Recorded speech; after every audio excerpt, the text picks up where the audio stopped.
Well, welcome, Trader Ferg, all the way from Bali. And do I say Bali or do I say Bali? I think it's Bali, isn't it? Bali. Yeah. Thank you Thank so you. much for having me on, Dave. Yeah, you're Ferg. You're so young. Unlike me, you probably don't even remember the movie, which made a lot of money, South Pacific.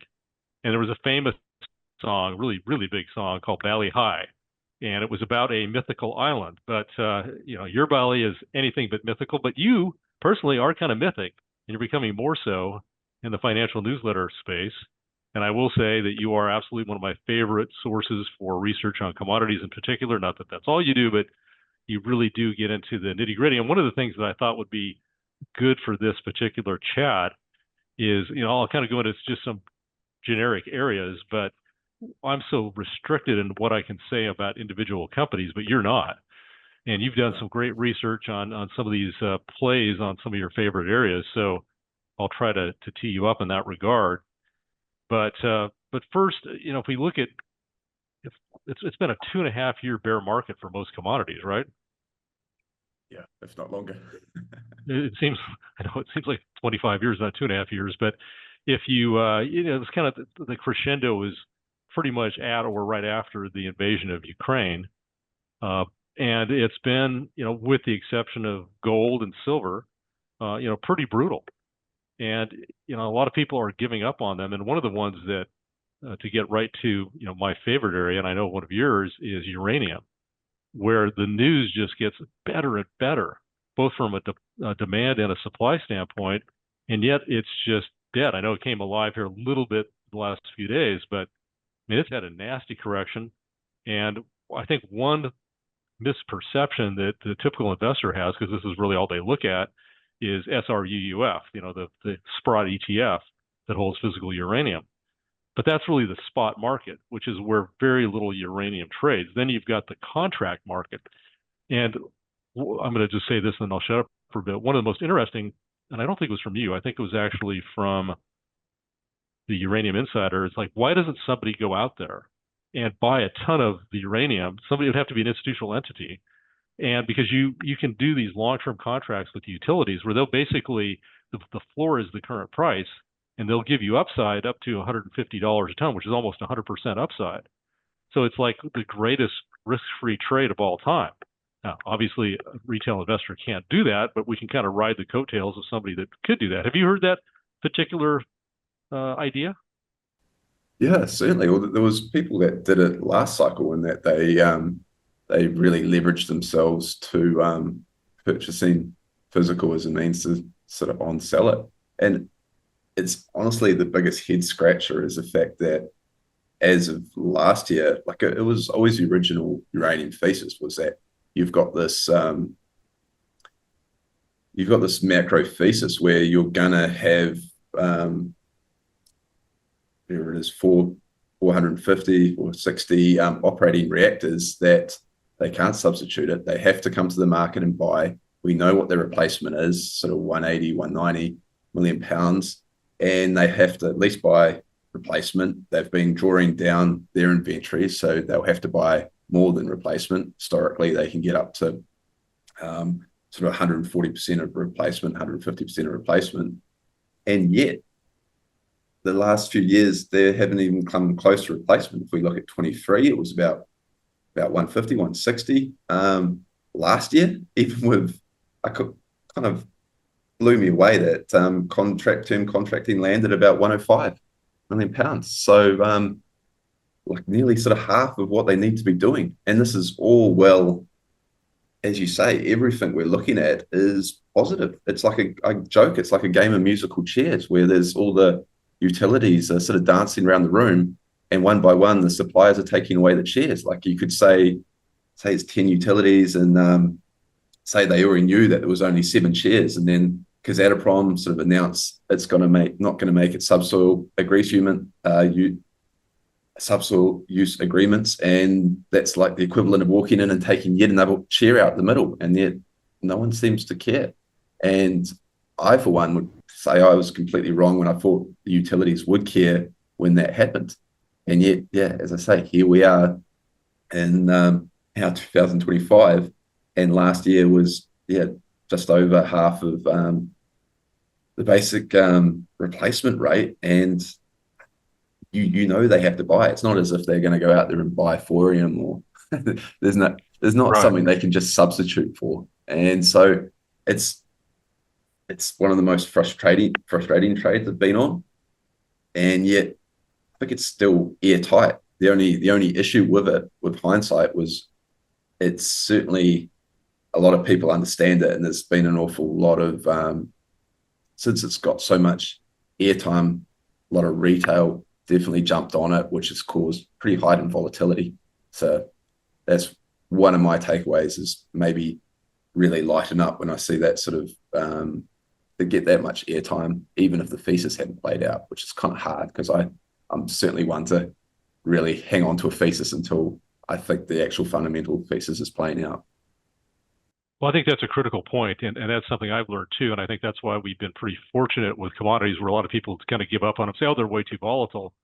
And personally, I love the volatility, and I like the fact that they go through these periods where they create a tremendous amount of enthusiasm, and they go straight up, and you can look at the chart. And whenever you see that vertical move, I mean, I think you're just silly not to take some profits. And then, the inevitable disappointment comes along, the big sell-off, and then you get a good re-entry point. And particularly in this case, where the fundamentals are just getting better and better. Now, one thing I wanted to ask you, because, and I was going to look this up and I forgot to, and maybe I'm putting you on the spot, but if people don't know this, I don't think most people do. I've only learned this because I've been digging so much into these micro reactor companies and reading a great book called Superfuel. I don't. Have you read that book, Richard Martin? No, It really gives a lot of the no. backstory of how did the whole American nuclear energy industry evolve. It talks a lot about thorium in India also, but one of the points that it makes repeatedly is there's uranium 238 and there's uranium 235, and it's the U-235 that is the stuff that's got a kick to it. It's really what you need to do a reactor, even a thorium reactor. Apparently, I mean, I guess you can create U-233, which is kind of like U-235, but basically it's less than 1%. So you have to mine all this uranium ore to get to the really important stuff. So do you know, does SRUUF actually own the U-235? No. I mean, when I look at the price of uranium, I think that Yeah, must be 238, because you would think U-235 would trade for a lot more than $80 a pound, yeah, I being don't know such the answer to potent that stuff. question. Yeah, Well, I'm going to check on that, because I'm sorry, this yeah, just dawned on me that I've always assumed that you know they've got uranium, and that's what really matters. But there's such a difference between the two levels. It's kind of like how much yeah. ore do you have to mine to get to the gold, or I guess the copper as well. So kind of the same thing with uranium. But That's a anyway, good the question. Yeah, I haven't considered that.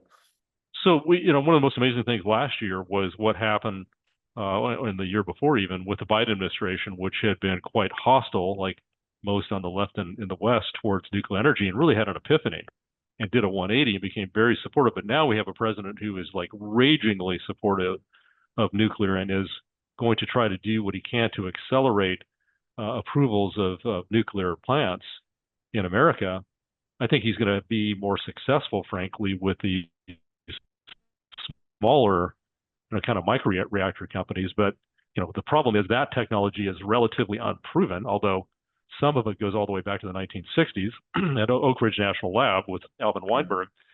But what we know, of course, is, and I hear this a lot from people, is, well, geez, if the U.S. Navy, and I've got several of these buddies that were there at the dawn of the nuclear Navy, they're like, if they've been able to do these smaller reactors on submarines and aircraft carriers since 1957, how come we can't have those smaller reactors on site in the United States?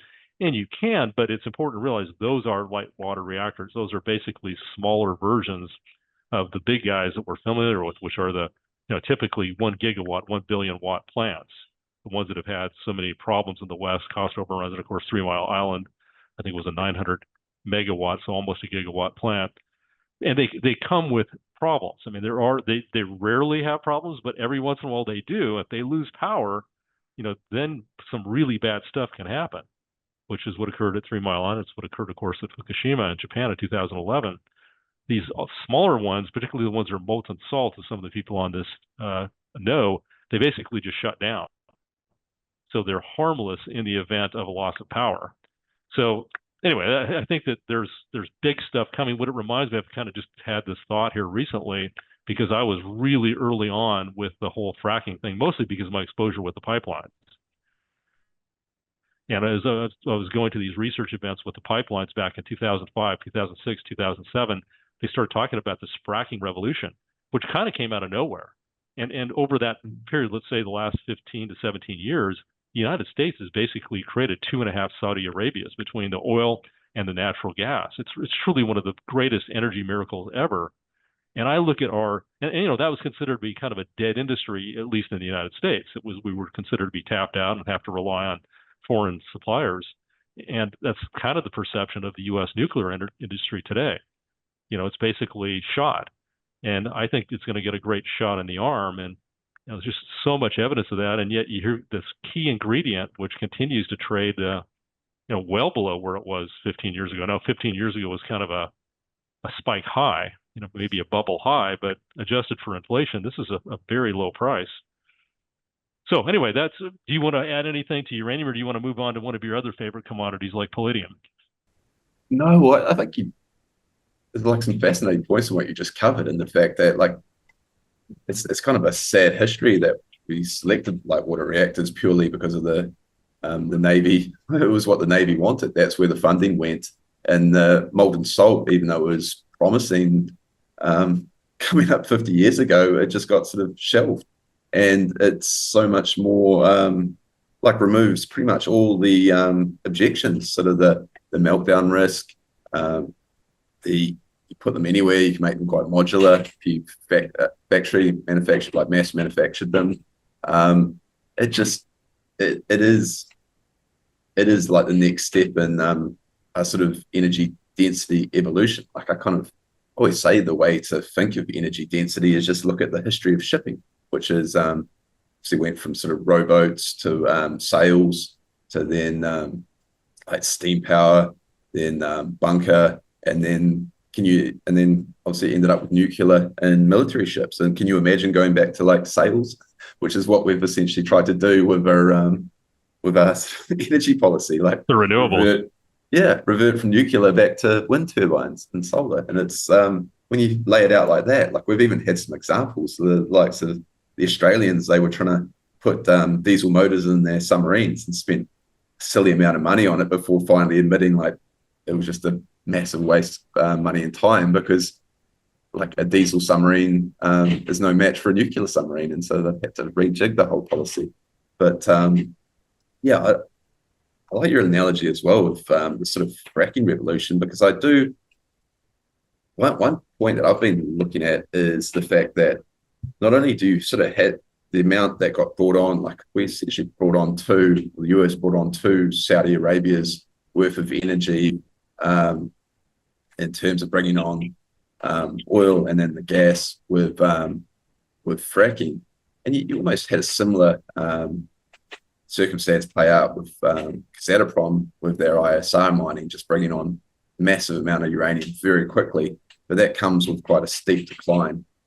And always been back in my mind, the only way you kind of counter that is, you have to produce a whole lot more, you have to move up with energy density. And as you say, like the new technology that would do that would be something like a small modular reactor that can run at a far higher efficiency. Like I've seen a lot of these SMRs, they're talking about current utilization is only sort of 1-2% with a lot of the sort of the operating reactors today. And some of these small modular reactors are absolute multiples of that, and they can even run on waste. And so it's just a exactly step change. That's a really critical point. Just to make sure people heard what you said, they can even run on waste. So like my nuclear buddies will tell me, nuclear waste is only waste if you waste it. In fact, just before we get on, I got an email from one of my pals who's one of the top senior executives at Micronuclear saying exactly that. I mean, we can use this nuclear waste that, America, we spent all this money, billions and billions, to develop this repository at Yucca Mountain down by Las Vegas. And Harry Reid stopped at the deceased senator from Nevada. And my buddy believes that even if Trump tries to push it through, there's going to be just enormous environmental opposition to disposing of it there. So, I mean, I think that to the extent that this industry can communicate to the public and the powers that be in government, hey, we can reuse that. France has been doing it for decades. That's not cheap. It's And when you fuel. get, that's another reason why uranium, I think, has to go a lot higher, is because uranium at this price, it's not cost effective to do recycling of nuclear waste. I've seen numbers like 120 per pound. So again, it's about, for people who don't know, it's, I don't know, 75, 80 right now. I think it's probably 80. So it's a lot more. But if people are really saying that's the reason we're not going to pursue nuclear energy with all of its tremendous energy density advantages, well then subsidize it. Come on, government. I mean, you're frankly pissing away these hundreds of billions of dollars on much less energy dense sources. Let's help this industry. But I get into this and I start doing a diatribe on nuclear energy, and I think some of our people get tired of that. So let's switch to palladium, which I think is another misunderstood story. And you're the one that first brought this to my attention, is that because palladium is so used in catalytic converters for internal combustion engine cars, it's why it sold off so hard. That was one of the reasons why it sold off very hard. But the reality is that hybrids actually use more palladium than do ICEs, right? Yeah. Yes. And what I think is also most people don't get is I read these articles all the time that can conflate EVs with hybrids. And you'll see that well, EV sales are booming. Well, what's booming are the hybrids. You had a stat here recently in one of your publications about BYD, which is, it's running circles around Tesla, which, as far as I know, Tesla does not have a single hybrid model, right? So here we got BYD, which is reporting explosive sales growth at the same time that Tesla is showing a decline in sales growth. And yet, BYD trades at about 16 times earnings, Tesla's 100 times or whatever, if it's even going to have any, or it'll have earnings, but declining earnings. So to me, this palladium, and I know it's perked up here lately. It's another one of the things where it's bouncing around a lot, but to me, it looks like it's making a bottom. But how would you amplify that story? So I love the story because the way I come at commodities, I think most commodities will do well here with sort of just monetary debasement. I see really accelerating inflation. But where I love a commodity story is where I think the demand has really been underestimated, and as a result, there's no investment in supply. So, like the opposite of the story is like the lithium story, where I'd see like it's been far too much money thrown at the assumption that it's the winner, that it will be the winner for all. It'll be the dominant battery chemistry essentially, and there's a lot of investment gone into it, and a lot of that demand's just not going to show up. And I think we've already seen the start of that. That it was sort of wasn't was an incorrect assumption on a lot of levels. Whereas on the palladium, I kind of always lump them into the basket, just call them PGMs, because you've got most of these deposits. You've got a mix of whether it's sort of palladium heavy or it's platinum heavy. You really only have call it three major sort of producers in South Africa, Russia, which is very palladium heavy, and Zimbabwe. But where this gets interesting, as you say, is that the forecasts for EVs to essentially just completely dominate market share moving forward. I'm sure everyone's seen the graphs that sort of forecast forward EV demand to be whether they hit all the mandate levels of sort of 100% of sales by 2030, going on to pretty much dominate the entire mobility market by 2050. I just don't see any of that happening. And I think you can see this in the numbers, and you can also see this in the manufacturers that are winning what has turned into a pretty brutal EV war. And that's why I always put a lot of emphasis on just looking at, as you say, BYD. They are by far the most competitive EV manufacturer globally, and no one comes close to them in my mind. And you can see that they are pivoting even quarter by quarter to more and more plug-in hybrids, and they're toning down their EV sales. You look up their production and sales report for December, they're now up to 58% plug-in hybrids, and that's growing nearly 80% year on year. And their Wow. EVs are at 10%. And so when you're talking of their total vehicle production, I think it's like 4.5 million.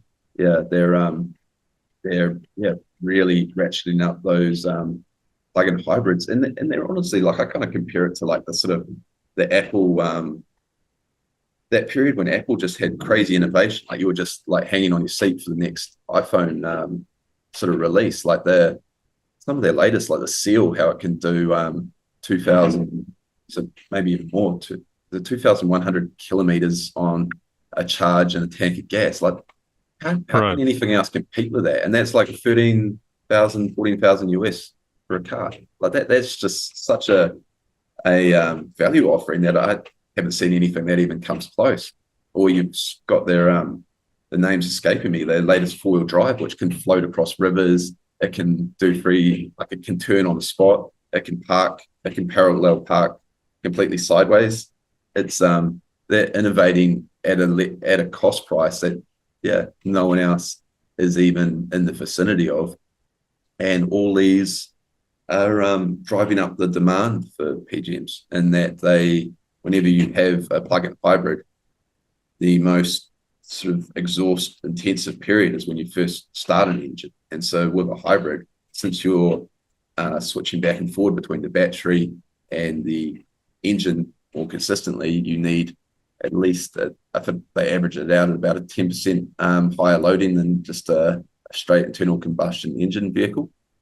And so you have this additional demand. And yeah, at the same time, it's kind of changing the dynamics, because a plug-in hybrid only has sort of 1/3 of the battery that a full, like a BEV, like a battery electric vehicle, full battery vehicle has. And to top it all off, at the moment, the lithium iron phosphate is really dominating market share, but BYD's heavily going into sodium So ion, and they've just spent 1.4 billion a year ago now building a factory that calculated it does have the capacity to cover their entire plug-in hybrid needs currently with sodium ion, and that's completely rejigs the battery market again. And all of this is quite interesting as well, if you share my view that we're going into quite an inflationary period where it will substantially increase the cost of the likes of lithium, nickel, cobalt, because then if you have sodium ion coming in, you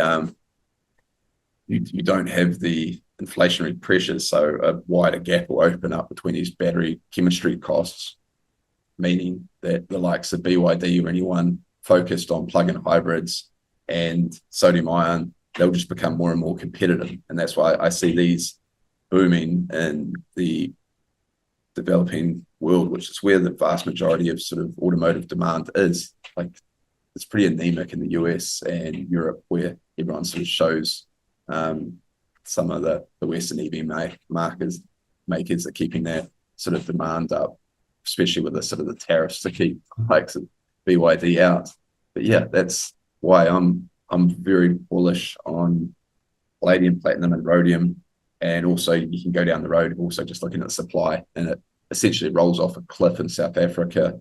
Not a cliff, but it's a very steady decline from 2030 on. And it's in a very particular region in South Africa, not to mention all the geopolitical problems South Africa is having on top of it for just extraction, with sort of load shedding and other issues. Well, since you brought up South Africa and palladium, maybe it's a good example to talk about a specific name. And I think I haven't looked at it lately. I know it was a big disappointment for a while, but to me, it looked like it was bottoming and started to come back. And that's Sibanye. Am I saying that right? Sibanye Yep. Stillwater. Yep. And that's, I mean, what does it look like price wise these days? Is it still within So 10 or 20% of the bottom? yeah, I think it's around 350 last time I looked. It's been beaten up. 350 US or Canadian? What currency? US. US. Oh, US. very, Yeah. so it's very beaten down. Yeah. No, it's Got a little certainly. bit lower. Yeah, well, it's always going to trade quite volatile, given that its break-even cost on its palladium and platinum is sort of around the 1,050, 1,100 for depending which commodity, and so it's underwater. Obviously, it's losing money at these levels. It's obviously got operations in US and elsewhere, but it is a higher cost producer, and so yeah, it's taken a hammering, has some debt, which no one likes, and then it's in South Africa, which obviously adds a whole layer of geopolitical risk. So it is a real call option on the space. The one that I've been keeping my eye on lately is the bigger player, which is Anglo American Platinum, as that's a lower cost producer. But interestingly, that's been really beaten up.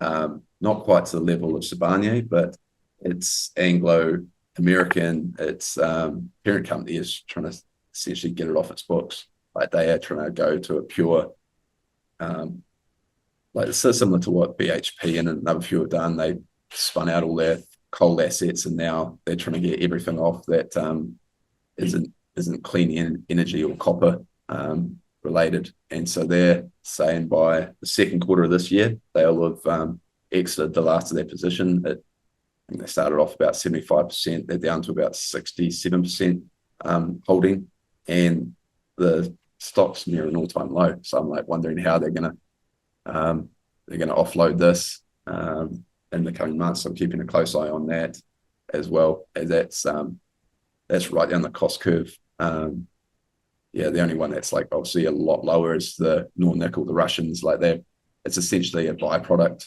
of their production. So it's, if anything, it's negative cost to their palladium. So, but a lot of the sort of bear case was the Russians really, or Nornickel really ramping up their supply, and they've delayed all their capex plans at least 2 years. So yeah, overall, I find the whole sector super, super interesting, and particularly the angle I came at it from, as well as I kind of found a physical vehicle for rhodium, which balances my risk as well. The way I kind of see it, if I own the likes of a Sibanye or an Anglo American Platinum, between them, they produce 50% of global rhodium. And then if I own the physical rhodium as well, if I get shafted on the miners, I'm probably going to make out like a bandit on the physical rhodium. And so I have a sort of a hedging strategy built into the strategy as well.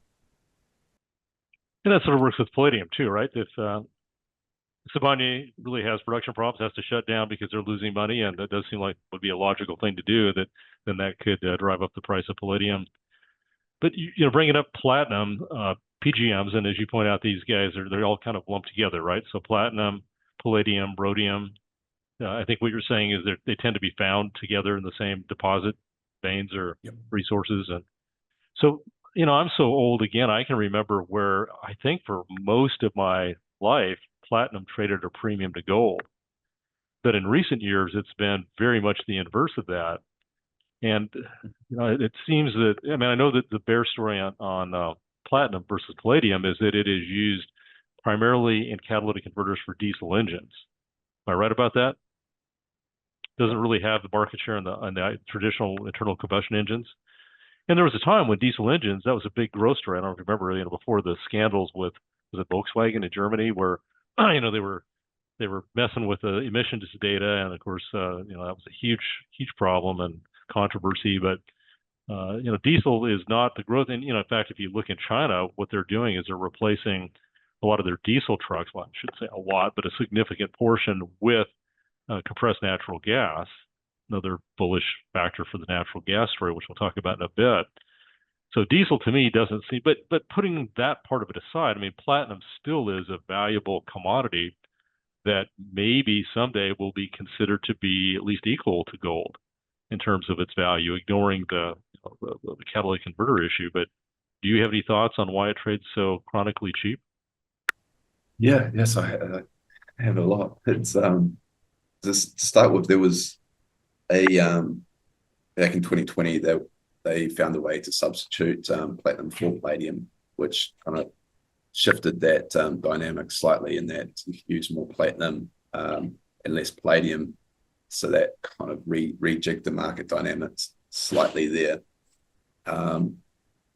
And with the price spike, it also freed up a lot of PGMs in general on the back of the Russian invasion and all in taking off. So with that said, the kind of the more interesting story for me is just how rare they are geographically, and how, like, if you look globally, there's for platinum production, it really is only centered in South Africa. They have the majority of the platinum rich deposits, and they have the vast majority of the rhodium rich deposits are all in one little reef around the Bushveld in South Africa, and that's where it's all been produced.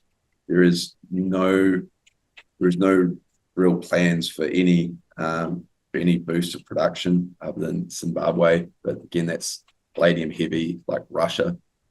And between the two, yeah, it's really rolling over. And I think people just being why it's traded so weak is, again, I believe it's this idea that the catalytic converters are essentially in a long-term decline, and so the underinvestment in these sectors is warranted because demand is going to slowly decline. You can actually look at Nor Nickel.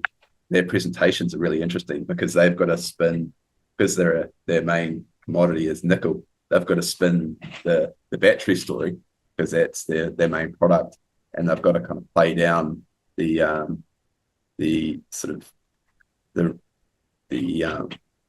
hybrids or the ICE or internal combustion engines maintaining market share. And so they've got some pretty bearish outlooks. They're starting to change them, obviously, with the uptake of hybrids, but they had some pretty bearish numbers on what palladium and platinum will be doing for the next sort of 10 years. And overall, yeah, I just see it as a story where everyone's like, that's just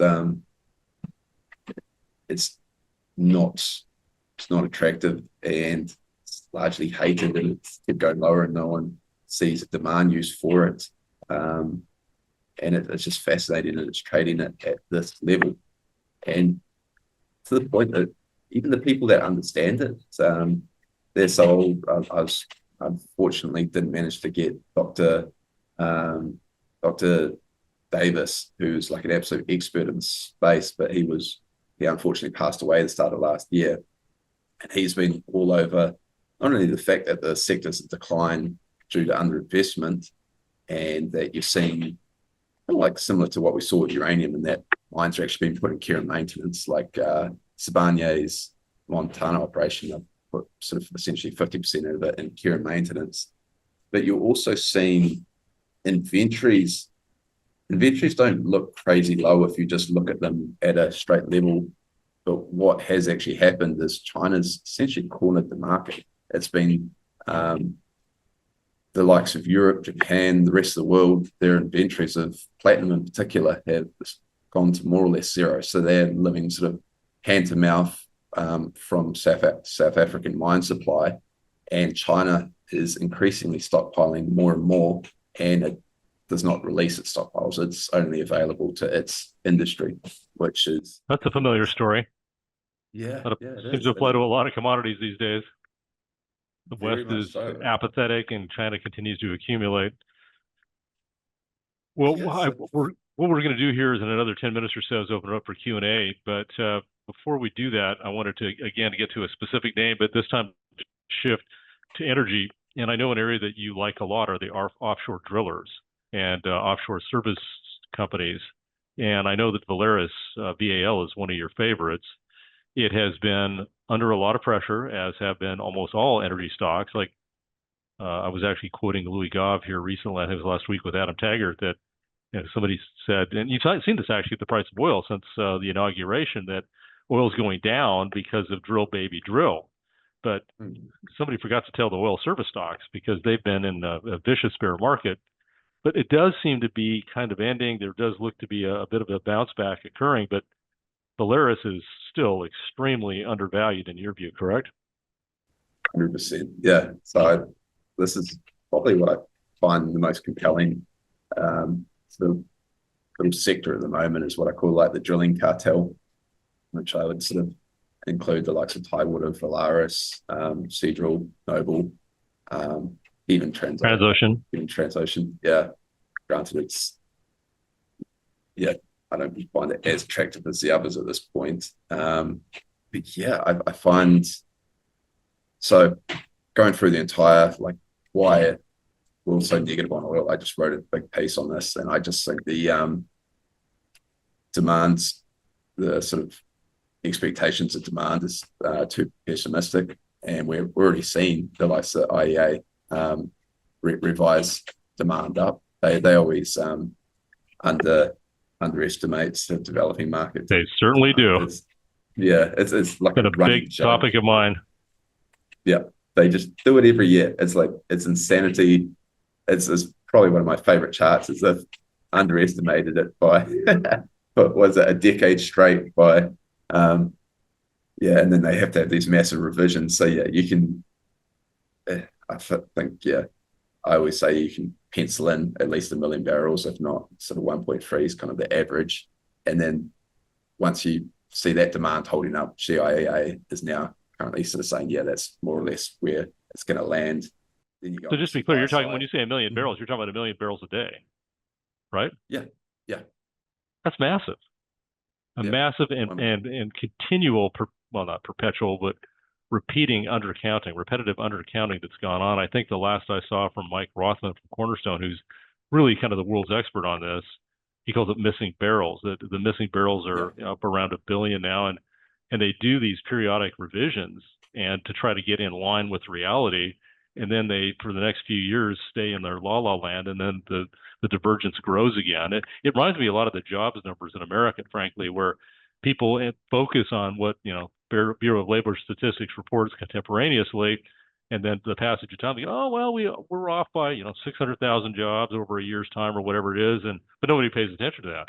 Just like nobody pays attention to the IEA's revisions except for you and Mike Rothman and maybe me. So, but reality is reality, and at some point, the actual inventory levels do bite.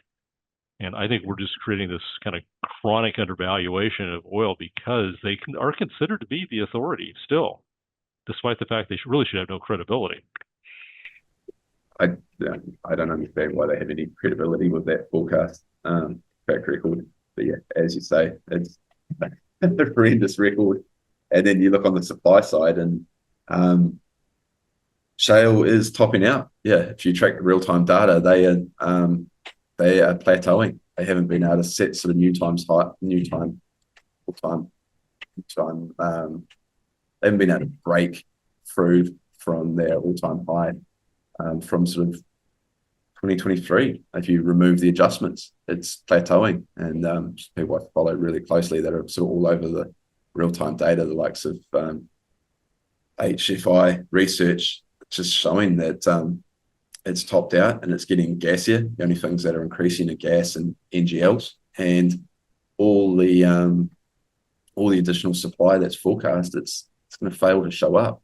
And once you understand that, then if you bring up the charts of all the sort of the break evens, the IRRs, it's pretty clear that deep water is next in line.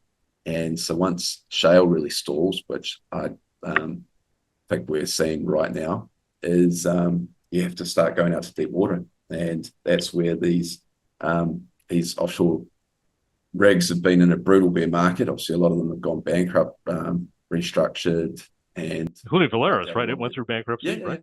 And then, a lot of people get turned off by that, but in reality, that can actually be a great time to invest. That was a great time to invest in a number of coal stocks when they came out of bankruptcy because they extinguished most of their debt. The industry consolidates, then the inevitable upcycle comes along, and it's just like, man, they just coin money, and then eventually it gets overdone, and there's new builds, new ships are ordered. But right now, there's almost no new builds on the horizon, right? There's none at all, and there's no capacity to build them. So this, I kind of tried to have a theme that explained this called moats and cannibals, and it was like you want to buy stuff with the biggest moat. If we're heading into sort of structurally higher inflation, and that will cannibalize their own stock. So they'll really go after their own share count. And I think probably the top of that list is the likes of a Valaris, a Seadrill, a Noble, and I think they'll probably combine. Like there'll be more consolidation. And I kind of joked if we get a Seadrill and a Valaris, or a Noble and a Valaris, you're looking at sort of, I think I did the numbers on all the amount written off and all the consolidation. You're looking at sort of 14 to 15 billion of debt that's going to be written off that was used to acquire those rigs, and there is no capacity to build those rigs moving forward. So even if you were to come up with the money, which day rates don't, I think to order a new one of these rigs, day rates will have to shoot well through sort of 800K a day, which at the moment they're still around the 400-500. So you've got to essentially double, and then you're going to be waiting 5 years for a shipyard, and then they've got to compete with these entities or these businesses that have all their rigs on their books with no debt. Written way down. Yeah, and so I think there's going to be a beautiful period in which these can just when the day rates skyrocket, they'll just be printing cash, and there will be no ability to bring supply on. And so that's what I was going to say. Even if day rates only went up, you're talking about 100% potential increase in day rates, or a little bit more. But even if they went up 50%, things like companies like Valaris become absolute cash cows, right? Yeah, 100%. And that's when they can pay big dividends and buy back shares. And like you say, it's just there's no chance really of any meaningful supply coming on for 5 years or so. So, and as some of the people on here know, and I know you know, Cuppy, who's had a rough last year, but he's had tremendous. I'm just reviewing his performance numbers since his fund started, and they're just phenomenal, even with last year's very disappointing results. And frankly, I think that's when you want to look at a money manager who's had a terrific track record going through a rough patch, especially if it's very explainable, as I think this one is. So I think there's huge money to be made in this space, and you're one of the few out there that it's shining a light on it. I don't know if we have time to talk about coal before we really are right at our Q&A time. So if anybody wants to ask about coal, including Adam, maybe we could tee you up that way, but let's open it up. Thank you, Ferg. That was great stuff. Add one more point on the offshore drillers as well as go right ahead. Feel like the valuations are essentially bouncing off their order book. Like these do have order books out, and when you see them get down to sort of, I call them like coal level valuations, sort of 3 times EV to EBITDA, and then the bearishness hasn't even stopped there because they've been shorted. So the likes of Valaris, last time I looked, it's at 14 to 15% short interest. Tidewater's I know that's OSVs, but I think that's the same level of 14% short interest. The same, I think Noble's at 10, and so you've got a substantial amount of the float that's short, which is if you're confident with the thesis, that's eventually going to be fuel to any rally. And so yeah, it makes me like the thesis even more because I just think they're making a mistake. Yeah. Well, if the meme crowd ever got on it, because they like to target these companies with large short positions, even if they have terrible fundamental stories. And this one's got a large short position and a great story. So you would think that those folks would come in here, but right now they're so busy playing cryptos and Carvana and meme coins. Okay, so what do we have, if anything? It doesn't look like anyone has submitted a question yet, but to your point earlier about the fact that Ferg can talk about individual securities, I've been looking at some uranium names lately, and the two that I kind of like, which Dave knows, is NXC, NextEra Energy, and then Energy Fuels, UUUU. Are there any names that you like in particular? So with uranium, it's been difficult because there's been a real obviously been beaten up across the sector, but also had the US names really outperform. For me, I still see a lot of value in some of sort of higher cost producers in the likes of Africa. I'm a big fan of the likes of Bannerman. See that being, if you have a really bullish view on the outlook of uranium, then the kind of sweet spot for me is someone that isn't yet in production, because the ones that are currently trying to ramp with cost overruns, they're getting really beaten up. The sweet spots, ones that yet to get into even start development and have very big reserves. So with Bannerman, you've got like the Tango 8, and then once that project's underway, then it's got the a Tango, which is far larger again. So it's almost like a call option, and then a further out of the money call option. So for the more speculative side, I like that. I own just straight physical uranium as a means just for all the miners essentially missing guidance. I like that angle, which is a pretty good bet. Yeah, that does happen a lot. Yeah, no, I've been getting beaten up in the few names that I did have that were ramping up or trying to get into production. Did have Fission that's now merged and back in with Paladin, which is interesting in itself. As the talking to short interest, that one is through the roof with short interest. I think leave short interest on that is up around the 15%, and based on liquidity, I think it's like 21 days to cover. And they have come out and said the drought is no longer an issue. They obviously have cash is no longer an issue with the merger, and granted they aren't going to surprise to the downside with their mining the last of their stockpile before they go back to the open pit. It seems like a dicey place to be, to have that level of a short, and also where the sort of the whole uranium sector is sort of in the doldrums with spot still trading what I think doesn't, in a place I don't think makes any sense. So granted, yeah, shorts are smart and they could be right, but in this case, I think they're playing a really dangerous game. And regarding your question, with next gen, I feel that's just trading at too much of a premium.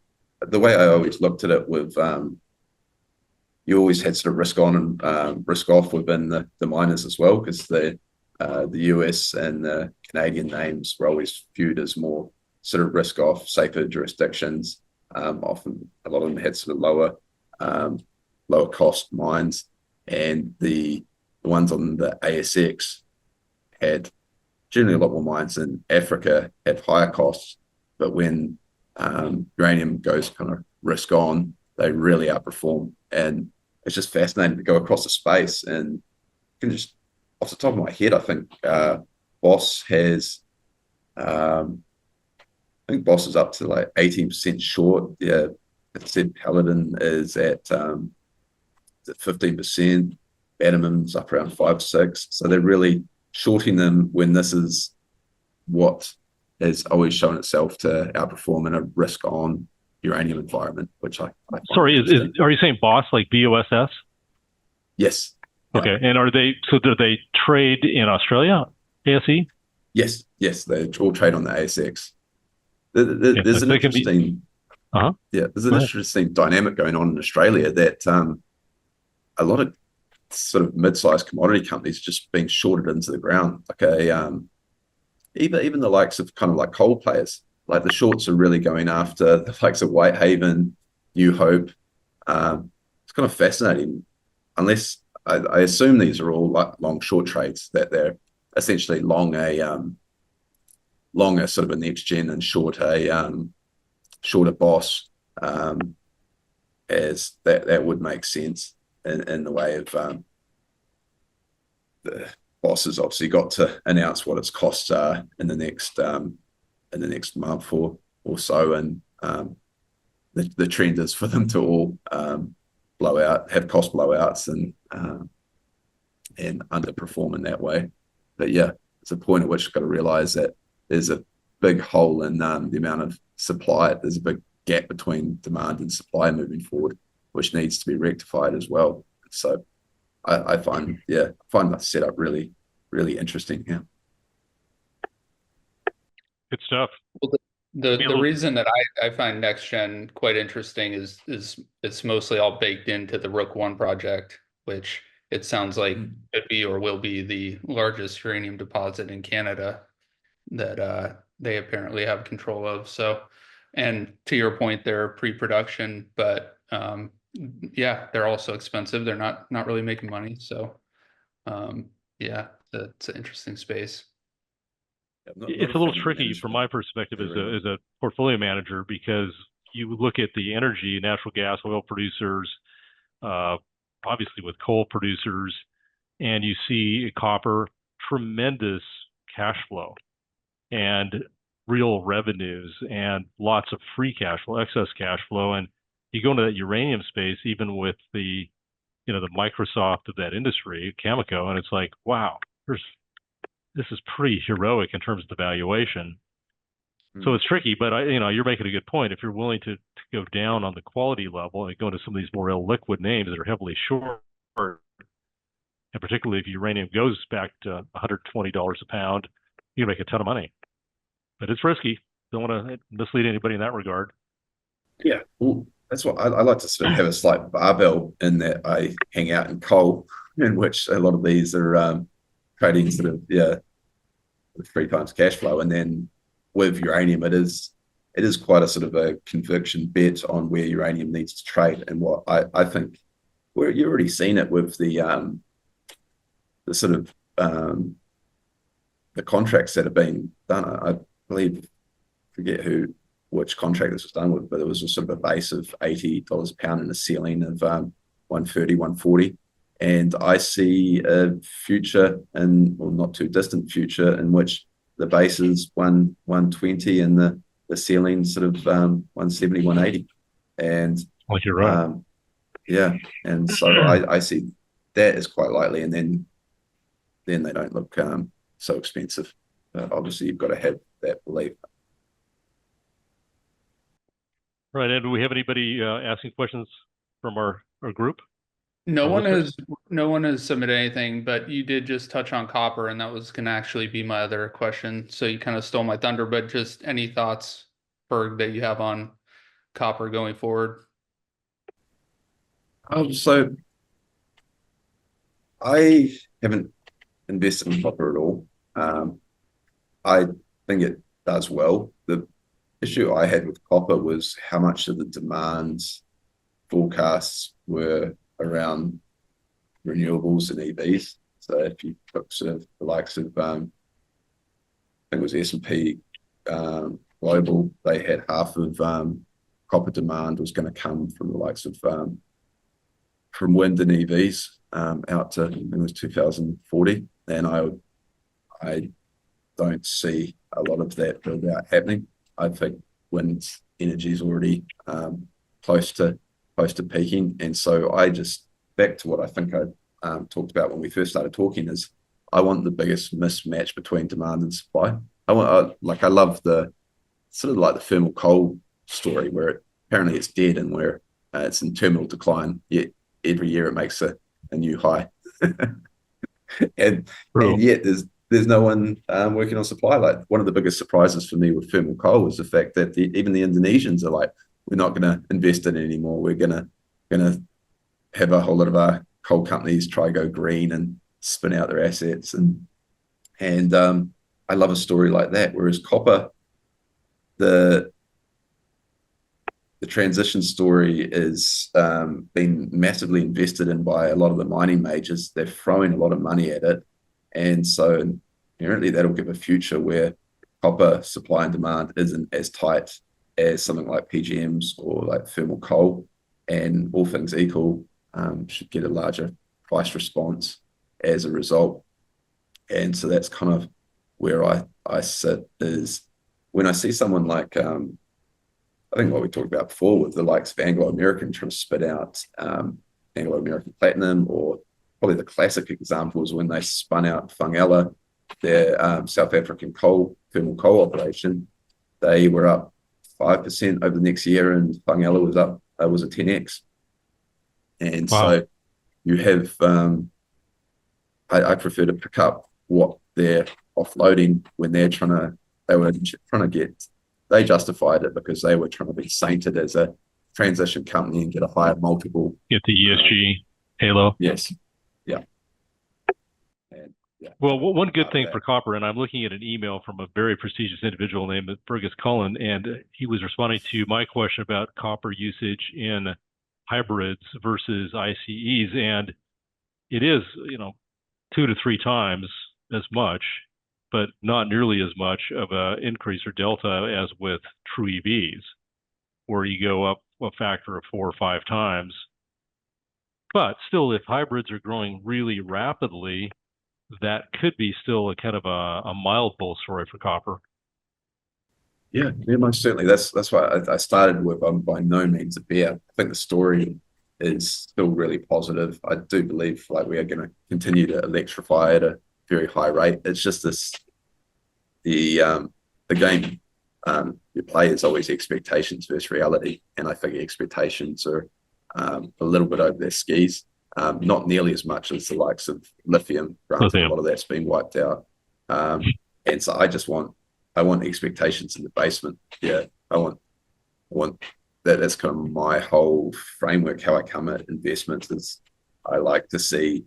Like we were talking offshore drillers before. They were talking about them as stranded assets. Like they just essentially had no value because there was no need for them moving forward.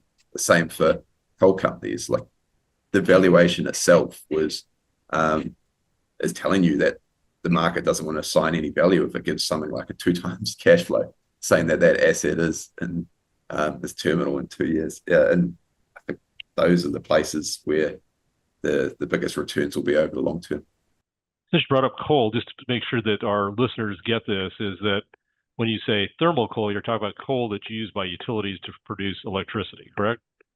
And then when you talk about met or metallurgical coal, that's what's used to produce steel, I guess maybe aluminum, but primarily steel usage. So is there a North American coal producer that you really like? Yeah, there's 2 I love. I'm really big fan of both for Met, both Warrior and AMR.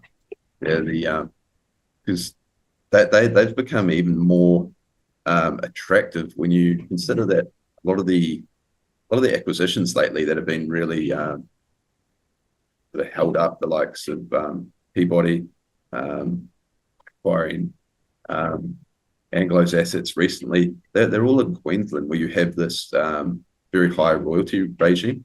So you have execution risk with the acquisition. They've taken on some debt, and if have the outlook is very positive for Met, and Met prices rip. You've got these tiers of royalties that are pretty high. I think the highest is was at 30-40% at $300 a ton from memory. And with Warrior and AMR, you don't have that at all. So when you say AMI, are you saying like Apple, Mary, Ivan? Is that yes, okay. Alpha Metallurgical Resources. Yeah. Okay. Yeah. So those 2 have become even more attractive. And then, yeah, with the thermal, you really want to play in high quality thermal, which is one of my favorite players, Yarn Coal. And there you've got an interesting scenario in which they didn't pay out quite a large dividend. It's just sitting on a substantial amount of cash, and they've missed out on all their acquisitions, mainly due to sort of investment, because they're largely Chinese owned. They have to go through the foreign investment review, and granted there's one more that they could pick up, but hopefully they miss out on that, and then be paid out substantial dividends, and you've got one of the lowest cost, highest quality coal producers in the world. So I really like that. Sorry, where are they based? Are they based in China? No, Australia. Yeah. Oh, Australia. Yeah. And that is thermal coal, because Warrior and AMI are met coal, right? Yes. Yeah. They're both. Everybody got lucky on Warrior, thanks to an acquaintance, much like you, who had a great bull story on where this is, gosh, right after they came out of bankruptcy, and that was a terrific stock. But it's kind of been going nowhere for a couple of years, right? Yeah, well, that's one story where you've just got to look out and see what sort of once they bring on Blue Creek next year, see the capex requirements go down and their production jumps substantially, and these are long life assets as well, substantially longer than some of the Australian counterparts, and so I think they're some of the more attractive assets globally, and they've also shown a real willingness to go after their own share count. The likes of AMR was sort of that was a 100-bagger off the bottom in 2020, and that's from memory that's chewed through more than a third of its float, and they'll do it again once the prices make sense, once Met catches a bit again. Could these guys be kind of backdoor winners from Trumponomics with his intent to reshore, heavy industry to America or to North America? Well, really to the U.S. Does that help them, or is it such a global commodity? It really doesn't matter whether the coal. It seems like they'd have some transportation advantages if the demand is growing in the U.S. versus demand growing in China. Is that fair to say?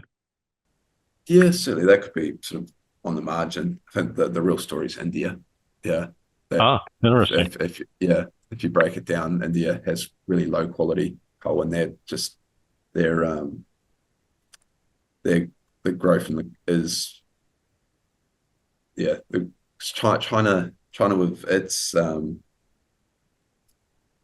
China's no longer the growth story, and for Met really it's now switching over to India when you look at the numbers. Mm-hmm. India's super is really it's really grown at a fast clip, both in met coal and in thermal. Because with India, it has very low quality thermal, and so it blends. It's needs to blend a lot of its thermal, or it even has reactors that just run on foreign higher grade thermal, not reactors. Just coal plants. And its steel demand is going up at a really fast clip. Cool. Well, Ferg, that's great stuff. Is there anybody looming there, Adam, that has an urgent question that just No have to one's get out? looming, and we went over Ferg's time, so I think we could probably call it. Well, Ferg, thank you so much. We'll be in touch, of course. We regularly are via email, and I know some of these people that are on here will likely email me, and when we do the recording and disseminate it much more broadly, then I'm sure we'll get even more feedback. And I guess we should just include this, of course, when we rebroadcast or put out the recording, which is how people can track your work. Certainly, yes. I have a Substack, Trader Ferg at substack.com, and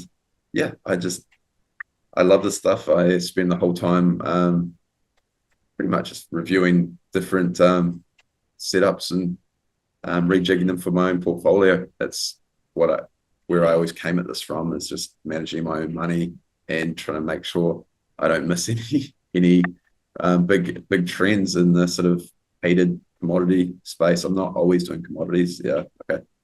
I do occasionally go outside that sort of circle, but yeah, probably 90% of the portfolio is within commodities. Well, I certainly appreciate that about you, that you actually put your money where your mouth is, unlike so many of our peers. So that's great. And do you have a certain amount of content that is available ahead of the paywall, or is everything pretty much behind the paywall? Yes, no, I do a free weekly email. That's just the best article, podcast, quote, tweet, and something I'm sort of seen in the markets that I find really interesting. So that is that Ferg's Finds? Ferg's Finds, Okay, yeah, that's great. That goes out weekly, just whatever the most interesting stuff I've come across. And then with some of my longer form posts, I often just put the paywall when I start talking about positions. So often I'll explain a thesis in the first half of the post, and then just when it comes to actually how I'm making money or approaching it, then I'll put the paywall on. Yeah, I can relate. We do somewhat the same thing, although at this point we're pretty limited to asset classes as opposed to individual names. But well, thank you, Ferg. Anybody that just heard that, I mean, if you don't sign up for Ferg's Finds, you don't care about commodities and natural resources, and maybe don't even care about making money, and you should. So with that, I'll let you go. I know it's you got to get your day going there in Bali. So enjoy paradise, and we'll be talking soon, Ferg. Thank you so much. Great chatting.